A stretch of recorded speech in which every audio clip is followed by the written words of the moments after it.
Okay, we're live. I wanted to do a quick stream today, and uh, just on gratitude. Tomorrow, I'm going to be back because I will be doing a stream on the theolocution between Yosha Bach and Michael Levin that was on Kurchai Mungel's Theories of Everything YouTube channel, which was an incredible stream, and that was the original plan tonight, was to do a stream on that. But I woke up at 3:30 this morning to get on an airplane to fly home from visiting my family for Thanksgiving. So I'm exhausted and I have not had the time to finish that. And there's a lot to do when you come back from a trip. So I wanted to touch base though quickly because I know that last week we did miss a stream and I didn't want to miss another one on a Tuesday, even though tomorrow we will be live streaming again for a full stream on more, I guess, typical topics. But the live stream between Yosha Bach and Michael Levin tomorrow is bound to be a very good one. I'm about 2/3 of the way through their theolocution, and it's incredible. Lots of things to talk about on that. But tonight I wanted to talk about gratitude. I wanted to just take a quick look at Dennis Prager's YouTube video called The Key to Unhappiness, which was an old PragerU video that I at least helped market. I don't know if I was there when they filmed it. It was like released shortly after I started. I mean, I was probably actually there when they filmed it. But if you don't know, I used to work for them. But I think that in light of Thanksgiving, I wanted to talk about gratitude because Thanksgiving is my favorite holiday for multiple reasons. One, the food is incredible. Two, seeing family is just usually a great thing. And they're just the what you're celebrating is such a universally applicable and important concept that has no specificities to it. So it's not about being, a member of this theological tradition or this one, or being a member of this country or this one. It doesn't matter. It's just about being grateful. And yes, it's an American holiday typically, but I think that just the concept is just great. There are certain holidays that I do like that are just kind of universal, like, Mother's Day and Father's Day, and Thanksgiving could be a universal holiday. I think everybody enjoys lots of good food and has things to be grateful for. But gratitude is such a key and useful concept to just bettering the world and bettering your life. And I kind of wanted to talk about how, because as we go through Dennis Prager's video, it's very true, but it doesn't really state, if I'm remember correctly, how to do this. And I'm going to just share some of my experiences about how I have applied this in my own life. Definitely comment anything that you are grateful for, and in the comments or in the chat. And I hope everybody had a good, happy Thanksgiving. Mine was good. It was, it's always good to see family. I used to be able to make the drive from Los Angeles to Arizona, where my family is, and after work on, starting at 7 p.m., which means you won't get out of LA for 7 hours because of the traffic, and then drive all the way through the night. And I'm not able to do that anymore. So flying is the way to go, but it has also other sides to it, which is, sometimes getting up at 3 o'clock in the morning to make a flight. So this is the video that I want to talk about. It's called The Key to Unhappiness. I don't know if that title is best, but, it's all right. I guess. But it is about gratitude and about how gratitude can make, why gratitude makes the world a better place. So we're going to watch a quick clip of it.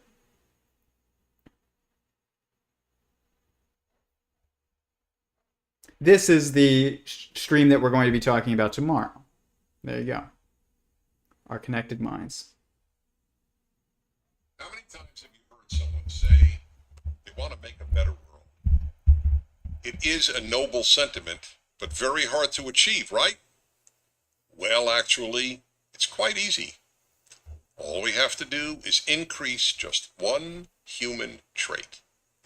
This trait is so powerful that it alone can make people happier without working on their happiness, and make them better, and by better I mean more generous, more honest, more kind, more everything good, without a single lesson in morality. So then, what is this one almost magical thing? Drum roll, please. It's gratitude. You can't be a happy person if you aren't grateful, and you can't be a good person if you aren't grateful. Almost everything good flows from gratitude, and almost everything bad flows from ingratitude. So this is true, and there's a lot of reasons for this, and he talks about it a bit. But what I will say is that in our society today, there is such a focus on happiness, and in the West, especially, there is such a focus on happiness, and there's also such a focus on something that we just call rights. That's my right, that's my right, that's my right. And, I come from a background in working in politics on the right, so that's, my perspective tends to lean that way, but at the same time, we've lost perspective on why these rights are important. And I took this class years ago with my rabbi, and it was on law and order in the Torah, basically, and like biblical law and order. And he was talking about how in today's times we're so focused on rights that we've basically taken the opposite perspective that the Torah takes, or that the Bible takes, the scripture takes, of all types, which is a focus on responsibilities. And this perspective that we've taken now of being obsessed with rights isn't a constructive one. And that, I know that is surprising considering, my background probably, but it's not that rights are not constructive. It is that rights do have to have some type, rights do have some type of justification. It's not that they have to have some type of justification. That's the wrong language.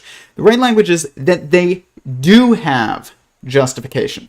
You have the right to say what you think because you must be able to think, essentially, and you must be able to tell the truth, okay? So basically, you have a responsibility to tell the truth, and because you have a responsibility to tell the truth, you have the right to say what you think, okay? You don't just have the right to say what you think. You have the right to say what you think because you have the responsibility to tell the truth. You have the right to be armed because you have the responsibility of defending yourself and others. These rights that we are so obsessed with today, if they are true, then they are intrinsically linked to primary responsibilities. And he talks about in this how focusing on happiness, on your own happiness, doesn't that you don't have to focus on your own happiness in order to be more of a happy person if you are more grateful. But I would argue that that's just a way of focusing on your happiness, but it's a better way of focusing on your happiness than just trying to get the latest and greatest gadget, which, that can make you happy, but not for the long term. And it's a different kind of, there's a difference between happiness and fulfillment. And I live in states where I'm not happy about the rights that I think that I am denied. But reality is that's because I think I have certain responsibilities that are being impinged by these rights, and these responsibilities give us a feeling of value, okay? When you are useful and when you do what's right and when you do something productive, you feel fulfilled. You will not feel fulfilled just by getting what you want. If you get a new Ferrari, it's not going to give you fulfillment. Even though I like Ferraris, they're cool. You know, I don't have one, but they're cool. But it might give you happiness to take a ride in a Ferrari, but it's not going to give you fulfillment. Fulfillment is a long-term feeling to fall back on that gets you through the hard times when you're not happy. And gratitude is a key component of fulfillment. And it's even more so than it is a key component of happiness. Happiness, I don't actually know how much you have to be grateful in order to be happy in the moment. But in order to have long-term fulfillment or joy is a better way of putting it. I just love that word, which is different. It has a different meaning to happiness. Happiness is a fleeting feeling, but joy is kind of the intersection between fulfillment and meaning and happiness. And it's like those moments of happiness where you're also feeling fulfilled and you feel, there's meaningful. But gratitude is a key component of this. And this is why I love Thanksgiving, because it's just celebrating this. And in this video, Dennis basically talks about how you don't need lessons in morality and you don't need to work that much on your own happiness in order to get happier if you're being grateful. But I actually think that there are key things that you can do to help with this quite a bit. So when I have had times in my life in the past where I was like, when I first moved here, I was making under minimum wage legally. Like I didn't know that until years later. But and the company went under, and I was like very, very much about to. I had no money, guys, and I ended up working for PragerU after that, and I'm very grateful for that. Kind of saved my ability to stay here, and but I remember I couldn't afford to eat just what I wanted. And I remember walking to the grocery store and being like, I just wish I could buy anything in the grocery store that I want. If like I wanted that pie, I wish I could just buy that pie and not even think about it. And I had to think about it. And I was just eating beans and Costco hot dogs at the time. And that was basically it, because I was all I could afford. But I remember I was just starting to get closer to God, and I remember sitting in my room, and I was just like, and I've told the story before, but I had just this can of beans, and I didn't know how I was going to pay rent coming up, and I could only afford, these beans, and I was eating these beans, and I was so upset with just my situation in the world at the time, and then I stopped before I ate them, and I prayed to God, and I was like, thank you, for these beans. At least I'm eating. And these, they weren't bad. These beans are not bad, There's like bushes of baked beans or something like that. Things are pretty good. And I remember like this feeling came over me of just joy and contentness that did not exist prior to me saying this out loud. And I think that this is also one of the best ways to get close to God is people ask me, who are not, who are secular, because I grew up secular, and many people that I know are still secular. And I'm somebody who, at this point, very aware of God. And they'll ask me, how do I get closer to God, essentially. And first thing that I always say, and I didn't know what to say for a while, but now the first thing that I always say is like, just thank God for the food in front of you before your meals. And even if you don't say God, just say, I'm grateful for this food that's in front of me. I think that saying it out loud is very important. And if you don't believe in God, then, you can try it. But if you're not comfortable with it, it's still important, I think, to say what you're grateful for out loud sometimes. And also to say it to the people that you're grateful to. I say to my wife all the time, I'm like, I'm grateful for you. Every time we pray, I'm like, I'm grateful for, my family, my health, my wife, like always my wife. Because you have to be great. Gratitude has to be towards someone. You can't just be grateful for for lucky circumstances. You might think that you can, but it's not meaningful to be grateful for your circumstances that are caused by no one. And this is why I think that, particularly in the secular world, we have such a problem with gratitude, and we're so obsessed with rights, and we tend to to the point of idolizing them, and it becomes not about responsibilities because it's not about others, and it's just about yourself. And it's tough to be grateful when you think that things don't happen for intentional reasons. Okay? If you just think that it was a random chemical reaction that resulted in you, eating a meal, then you're not going to be that grateful for it, to be honest. You're just going to be like, oh, that was lucky. And might give you some contentness in the moment, but it's about the experience. It's not about the broader picture if it's not coming from someone intentionally. So that's why I think that it's especially good if you do believe in God. I don't like to say believe in God, but for the sake of this, I'll say it. To thank God for your circumstances that are good, not even when things are bad, but especially when things seem bad. Like I said, I was not in a good place when I was thanking God for those beans.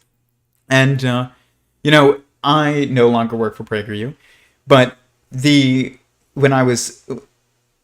had differences, okay, in the very end. And not me and Dennis, but me and just other members of upper management. And I remember my exit interview, I was pissed about how just some things had been handled.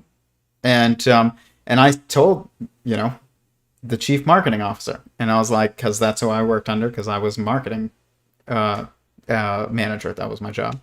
And I was like, I am sincerely pissed about how things, went down, but I am more grateful than I am angry. And that was like the last thing that I said in my interview. And I'm grateful that was even the last thing that I said, because it was true, and when things are bad, it is especially important to be grateful. To be honest with you guys, it's been crazy here. I went and I got some tests done for my health, and I'm okay, but I was worried about it, to be honest. But I was every day, I remember I was saying I prayed and I was like, please God, give good results.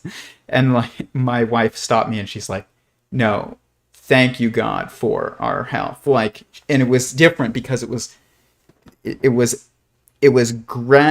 grateful instead of begging, I guess. And it's a different energy. It matters, and it kind of, what it does is it grounds you where you are. It causes you to be not so focusing on everything else around you in your mind, I guess, that are your worries, and forces you to focus on the moment. Be like, I have so much, and even when things are so bad. And I say that, obviously, I know that some people's circumstances are really tough, but I truly do believe every single person on this earth has more to be grateful for than to be ungrateful for. If you're here, then you're here for a reason, by a eternal being that put you here, valued you enough to build you and put you here.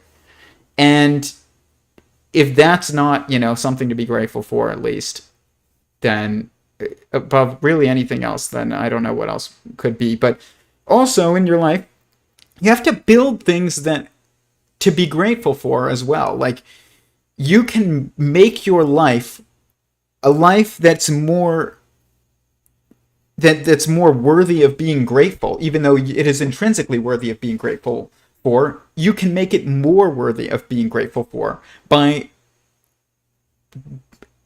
making sure that you're building relationships that are meaningful in your life, like getting married or helping your neighbor and things like that. It's usually about giving, and that's what I want to talk about a bit more with Thanksgiving. Is like, it's interesting that that Thanksgiving, that being thankful and giving are the two words in this holiday, in the name of this holiday, because they seem almost opposed. Not opposed like in that one is bad and one is good, but just they're different. They seem different in some way. It's like as I've talked about before, how some things that are superposition structures in metaphysics appear to be mutually exclusive but are actually dependent, like free will and determinism or something like that. And I think that you can't be grateful without giving, which is odd because we think of feeling grateful as receiving. But if what we receive intrinsically is also what we give metaphysically in our relationship with God, which is meaning, we give God meaning. Because if we weren't here and he was alone, even though he'd be God, he would be meaningless. There'd be no one to impact. And if we were made to give meaning to God, then we are intrinsically meaningful. And that is such an interesting idea because it shows that it's giving that's much more linked to being thankful or grateful than it is receiving. Or it's almost, I guess you could say, like, giving and receiving are, on the metaphysical level, are kind of the same action, which is weird to think about. Guys, this is a Winging It live stream, just so you're aware. Like I said, I was planning to talk about the work on planaria and, bunch of scientific experiments involving, like, brain matter being done by Michael Levin and that were talked about by Yosha Bach. And we're going to talk about that tomorrow, but I just didn't have enough time to give that stream its due, so I wanted to do something quick on this. But definitely, please hit the like button. I'm not done yet, but if you are watching this, please hit the like button. It does help with the algorithm. Leave a comment in the chat what you are grateful for. Leave a comment below on what you're grateful for. Tell me how your Thanksgiving was. I don't care what it is. Tell me your favorite food on Thanksgiving. It used to be ham for me, but I don't eat ham anymore. But I still love all the food on Thanksgiving. It's great. But gratitude is the key to making a better world, for sure. But you have to act it, and it starts by speaking it. You have to say it first. I don't think it's easy to just internally be grateful all of a sudden. You have to say it out loud. It's interesting because I was talking to a rabbi and pastor, and they independently, but they were both talking about the same thing. And One of them was like, you know, uh, Judaism takes the perspective of smile till you're happy, and Christianity takes the perspective more of like, if you're happy, because you're happy, you will smile, or you should smile. And it's not, that's just a broad concept, obviously. Like, that's not, you can't reduce those two theological traditions into that. They're much more complex, and they have differences and similarities and all kinds of stuff that we can get into on another stream. But both of these things are true. It is, a cycle. And I think that the more that you say that you're grateful, the more grateful you will actually be. And the more grateful that you will actually be, the more things that you will do for others. And the more things that you will do for others, the more things you will have in your life to be grateful for. And the more grateful you will be. And it's just a cycle. It's always that triadic cycle. Like thought, speech, action. But let's go to another clip of this.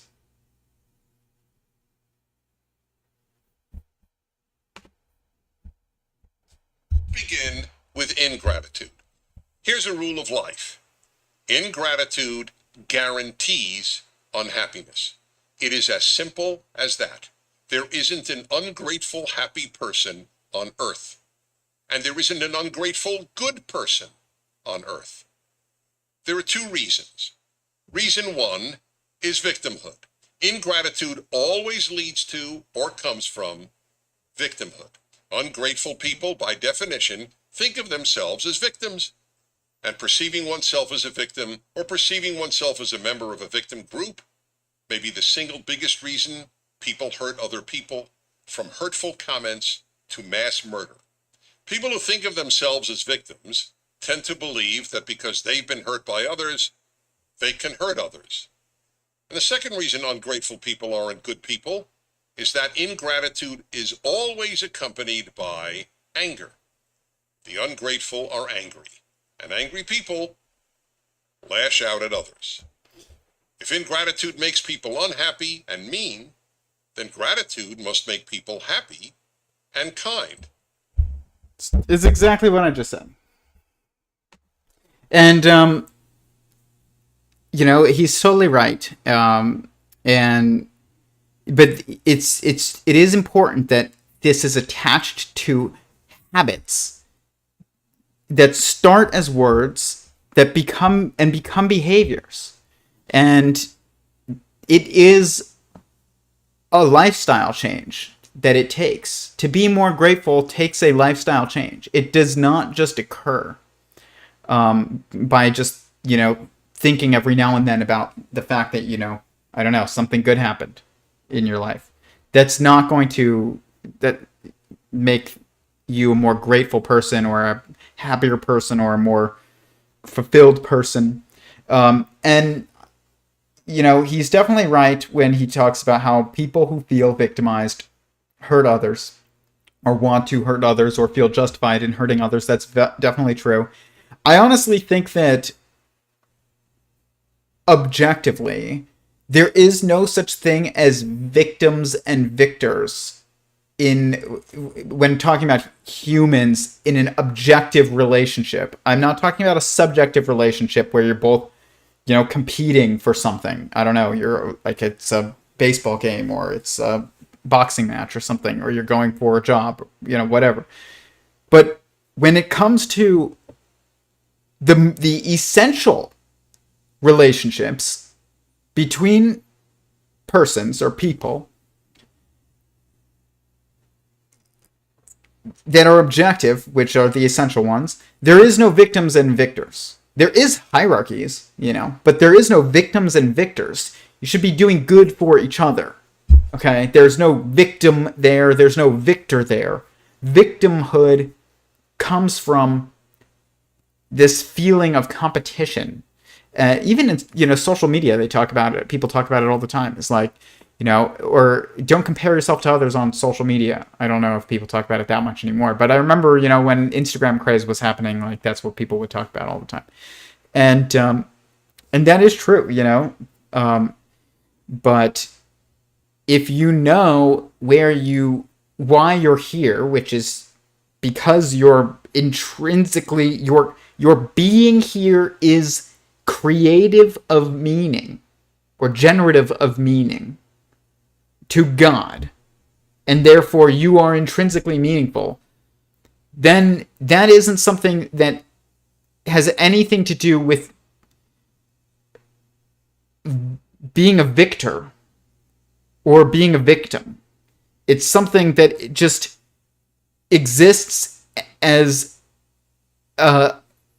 in a relationship, of course, that isn't a zero-sum relationship. It is a generative relationship. And that's the thing about any objective relationship, is that it's not a zero-sum game where you're trying to, where some people win and that intrinsically means others must lose. In situations where if some people win, then others must lose, then you're not thinking about it objectively. And it is very easy to not be grateful when certain situations don't go the way that you would want them to go in situations like that. I'm not saying I'm above any of this. I'm just saying I think about it a lot and think about how I would ideally want to be a lot, but that doesn't mean I'm always like that. I'm human. But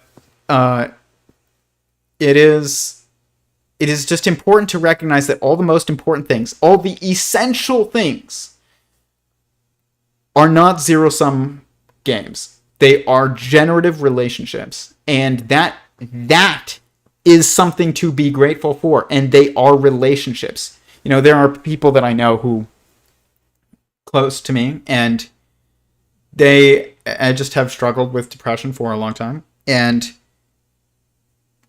as much as I love these people, they are selfish people, for more so than they should be. Everybody is selfish to some degree. I can be selfish, but their depression stems from focus on themselves. If only they had this, if this person has that, I wish I had that, instead of what was I put here for? What can I do for others? And then that just starts to build things that you have to be grateful for, And that's a difficult thing, though, to start that process if you don't think you were put here for a reason. Intentionally. That's what that means. And if you're put here intentionally, that means that someone put you here intentionally.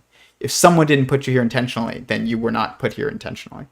So I think that that's a big part of why people feel very ungrateful today. When I first, before I started working for PragerU, I had moved from Arizona to California, and I had lost some rights that I didn't realize were necessary for me to, because I didn't realize that certain responsibilities of mine were not, I didn't see them as necessary prior, really. I mean, I just didn't think about it as much. And I lost some rights that are meant to enable you to fulfill those responsibilities when I moved here. And I was a secular, self-described atheist at the time, and I was so angry. I lost so many friends. And, people say, oh, I lost all my friends over politics in the 2016 election. Yeah, that happened, to everybody on all sides. People lost friends and family, but people who just couldn't deal. But this was not what it was about. I became mean. I became very angry, and I was being mean to friends of mine about politics, not about the election. This was prior to the election. I don't care about politicians, guys, but I do care about certain issues, and there were certain issues that I got very heated over, and I was not treating people who were friends of mine the way that I should have, and they weren't either, but still, that doesn't matter. That doesn't justify my actions. And I had to rebuild some friendships that I had lost, and I'm sure I lost some that I don't even know yet that I lost. But I did have to rebuild some of them, and it was because at the time I was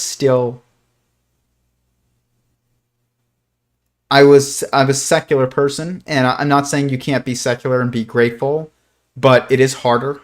And I'd like to hear from secular people on in the comments and such, and how they might tackle this. But I will say that when I was a self-described atheist, it was very difficult for me to not.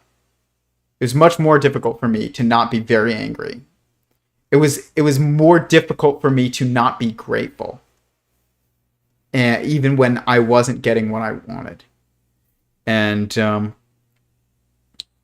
that was definitely something that I realized. And that's because gratitude intrinsically has to be to someone that gave you something. And that's why you have thanks and giving together. I guess that's the way I should end that. Is that right? But please hit the like button. Somebody says, Thanksgiving is the most wholesome of the Hallmark Gentile holidays. Yes, it is. That's funny. It's not a Gentile holiday, but it's I actually don't think we understand what Israelites and Gentiles are. I think basically everybody who's concerned with it is probably a lost Israelite. But regardless, that's a theological discussion for another time. But it's, if you mean like pagan, it is the most wholesome of the pagan holidays, I will admit. But it doesn't have to be pagan if you're being grateful to God on Thanksgiving. It's not pagan. It's only pagan if you're just grateful, I don't know, to not God. Then it's pagan. And even then, still valuable. But I guess I do understand, like, probably how, like, Black Friday started was, like, I don't know why it's called Black Friday, but, like, shopping was maybe to get gifts for the holidays, like Christmas and Hanukkah and stuff that's coming up. And maybe you're thankful and you want to give, so you buy gifts. But I feel like it's become just, I want that TV that's cheap, and it's odd how it's corporatism has twisted what was wholesome and made it satanic or something. It's like selfish, not satanic, but selfish, and that's what I should say. It's made Thanksgiving selfish. Corporatism is. And we're going to talk about this tomorrow because we're going to talk about planaria. But it's just... I mean, think about the name corporation. It just kills everything. Corporatism kills everything. But, yeah. I am going to call it. If there's any final questions, please put them in the chat now. Because I was going to keep this one short. But tomorrow I will be back, and I linked the link to the video, the full video by Dennis Prager, in the chat below. I highly suggest watching it. You might not like PragerU.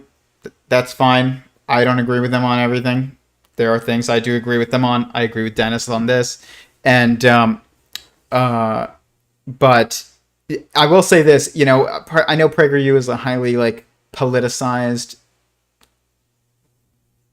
I guess, brand, obviously, and there's also individuals that are linked to politics and also in consciousness and metaphysics, but I guarantee you that everyone on Earth agrees with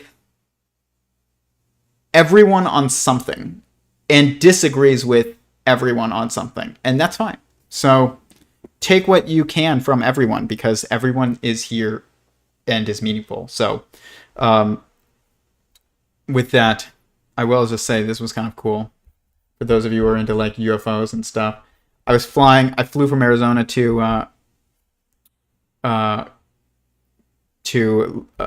California today, but I had to lay over in Vegas, and I've been looking for the Janet terminals for like years. Every time I fly into Vegas and out of Vegas, I'm like looking for the Janet planes, which the Janet planes are these planes with red stripes on them, and they transport people, the workers, to Area 51 and Tonopah Test Range and China Lake Naval Test Range here in California, and all kinds of like classified military sites.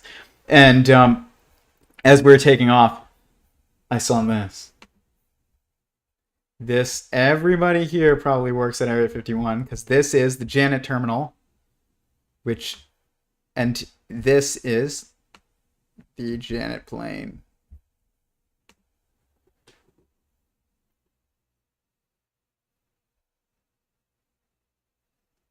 Pretty cool.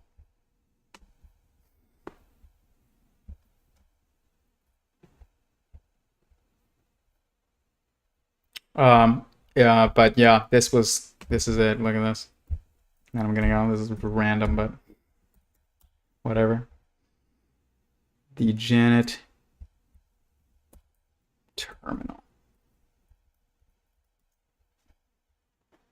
Janet Airlines.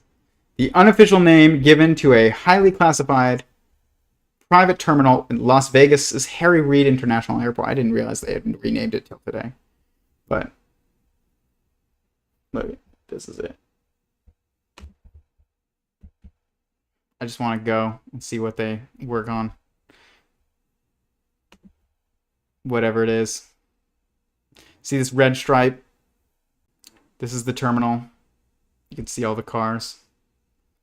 And then this is it. Red stripe. Red stripe. And this is like a private terminal. And all these cars, every day, this fills up this lot. And they all get on these jets. I'm grateful for having spotted the Janet terminal jets. Anyways, peace everyone. I hope you enjoyed this totally informal, like, quick live stream. But I know we missed last week, so I want to do something fast. Tomorrow we are going to be back with a full live stream because I want to talk about it, but I couldn't do it. I couldn't give the live stream its due, so we made do today. But I'm grateful to everyone who subscribes to this channel, who likes these videos, who watches these videos, who considers these ideas. That's what I am extremely grateful for right now. That has to do with you guys. I am grateful to you guys giving me your attention, and I really am. I don't have that. I guess I have slum type of plan, but for this content and for this project of Theory of Everyone and Sentient Singularity Theory. But at the same time, that plan relies upon just it being meaningful and valuable to you guys, and I'm grateful for that. So thank you, and I will be back tomorrow.